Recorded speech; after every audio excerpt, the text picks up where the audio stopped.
जैसे अभी बीजेपी का एक नेता सांसद के ऊपर एक संसद में गलत टिप्पणी कर देता है, मुसलमान, कटुए, आतंकवादी बोलकर बीएसपी के एक नेता पे, लेकिन उस पर एफआईआर नहीं होती है बीजेपी के नेता पर। लेकिन अगर आकाश आनंद जी कुछ भी बोल देते हैं बीजेपी को लेकर तो उन पे एफआईआर हो जाती है, और 2-3 दिन के बाद ही बहन कुमारी मायावती जी उन्हें पद से हटा देती हैं, कोऑर्डिनेटर के पद से हटा देती हैं, उत्तराधिकारी पद से हटा देती हैं। ऐसा क्यों?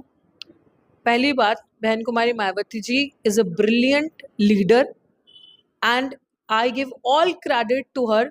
उनका जो पॉलिटिकल विजडम है, उनका जो विजन है, हम इतने से हैं उसके आगे। ठीक है, जिन्होंने बहुजन राजनीति शुरू करी, जो राजनीति में चलती नहीं है, दहाड़ती हैं। So our vision as wisdom is zero in front of her. सवाल करना बहुत अच्छी बात है, करना भी चाहिए, क्योंकि गौतम बुद्ध की फिलॉसफी जो है वो ये कहती है कि सवालों के जवाब जहां नहीं मिलते वहां पे फुल स्टॉप लगा दो, सवाल करने चाहिए। डेमोक्रेसी में डिसेंट है, इसीलिए आप सवाल कर रहे हो और अच्छा सवाल है। But at the same time मेरी जितनी पॉलिटिकल मेच्योरिटी है, मैं ये कहती हूँ कि अगर एक लीडर जिसने 4-4 साल सबसे बड़े प्रदेश में, उत्तर प्रदेश में 4-4 साल अपनी सरकार बनाई, तो मेरा मुंह नहीं बनता कि मैं उनसे इस तरीके का सवाल करूं या क्वेश्चन मार्क करूं। रही बात आकाश आनंद जी की, and I think I have full support to Akash ji. Whatever he has said, उन्होंने जो भी कहा, यूथ पूरा उनके साथ है, सपोर्ट में है।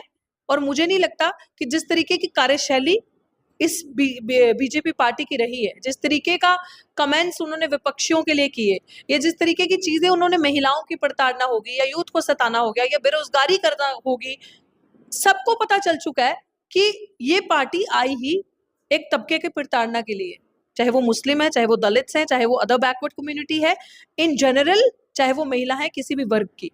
उन्होंने कभी भी किसी की रिस्पेक्ट नहीं करी। उनके हर स्लोगन्स, बेटी बचाओ से बेटी पढ़ाओ से लेकर विकसित भारत से लेकर लोगों के घर में रोजगार, उज्ज्वला, ये वो फलाना ढिमकाना, सब फ्रॉड एंड फेक रहा है। सो मुझे ऐसा लगता है कि उनके बारे में हम, मतलब भाजपा के बारे में तो जितना मैं कहूँ गलत, या जितना मैं उनको एक्सपोज करूं उतना कम है। तो बहन जी के से लेकर आकाश जी के स्टेटमेंट से लेकर उन्होंने क्या कहा है, क्योंकि वो एक सीनियर है, वो आकाश आनंद जी ने भी अपनी पहले के ट्वीट्स हैं, स्पीचेस में कहा है कि मैं एक कार्यकर्ता की तरह हूँ। अगर बहन जी या पार्टी के उस एजेंडा में, जो पार्टी का विजन है, मैं फिट इन नहीं होता, तो वो मुझे भी एक कार्यकर्ता की तरह ट्रीट करेंगे और कभी भी कुछ भी डिसीजन लेके बर्खास्त भी कर सकती हैं। एंड अगर बहन जी को लगा कि समथिंग इज गोइंग, ऐसी चीज की जिसमें और पॉलिटिकल विजडम की जरूरत है, उस विजन की जरूरत है, and she has taken, she is a supremo, she has taken a decision, and I think सबने उस डिसीजन को माना है, और शी इज विजनरी। वो आगे क्या करेंगी वी डोंट नो, और हमें अपना अच्छा करना है, हमें अपना काम अच्छा करना है। और उन लोगों को जो कुछ नहीं करते, अगेन वो सिर्फ वही नेगेटिव प्रचार ही करते हैं। और इसमें ना ये यूथ जो बैठा है, इसको भी समझने की जरूरत है। जो लोग आज आकाश आनंद जी को बुरी टिप्पणियां कर रहे थे आकाश जी पे, जो लोग आकाश आनंद जी को कहते बहुत बोल रहा है, ये वो कर रहा है, या पसंद नहीं कर रहे थे, आज जगदम से वो आकाश जी के हितैषी बन गए। आज जगदम से उनका प्यार उमड़ पड़ा आकाश जी के लिए जब ऐसा कुछ हुआ। तो ये लव, ये प्यार जो है ना, उनके लिए बनाए रखो, ऐसे भी और वैसे भी। एक परिवार हो भाई, प्यार से रहो।